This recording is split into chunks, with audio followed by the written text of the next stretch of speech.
Sometimes it's easier to talk about what is wrong, but it is more difficult to talk about how to fix it.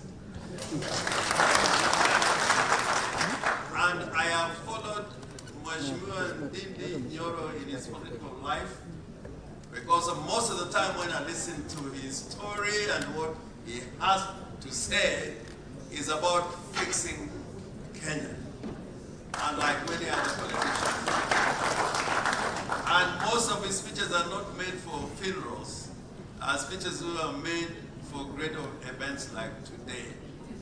I want to remind you that when ideas are right, then it doesn't matter where the idea is coming from or the age of that person who is bringing those big ideas. In late 19th, I think 18th century, there was a young man called Pitt the Younger.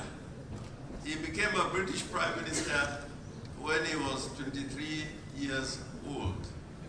And most that you see how the British government is run began in the years of Pitt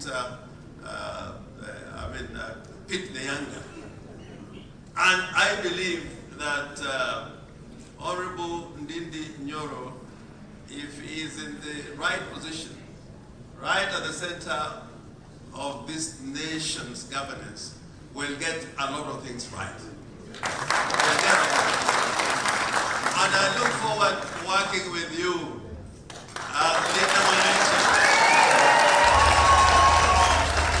We have been working before, but now as leader of a political party and me as a party leader of Leader Mwanainchi, our work begins now, and I think we are going to sit together.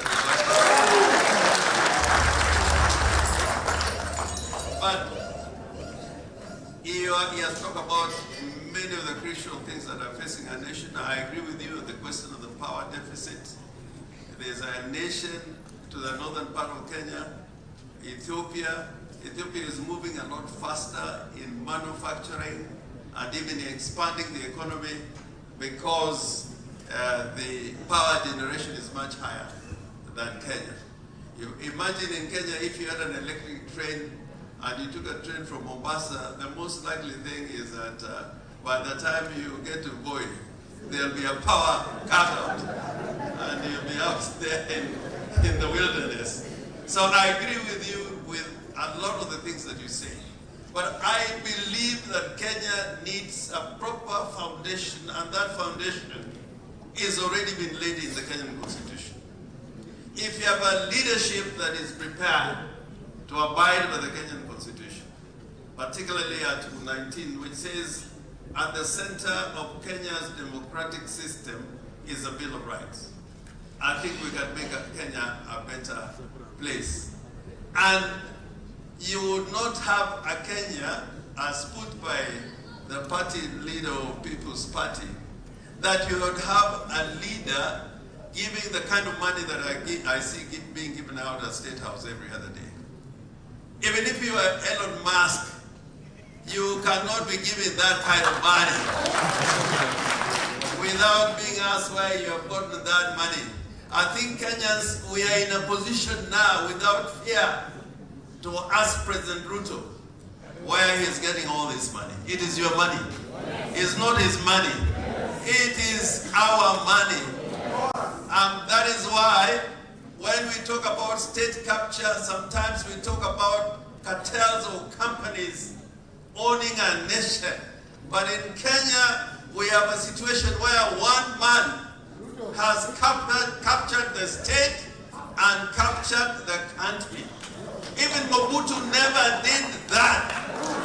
So we must have a sense of national outrage, because we may not, at this rate, have a nation called Kenya by the time we get to the year 2028.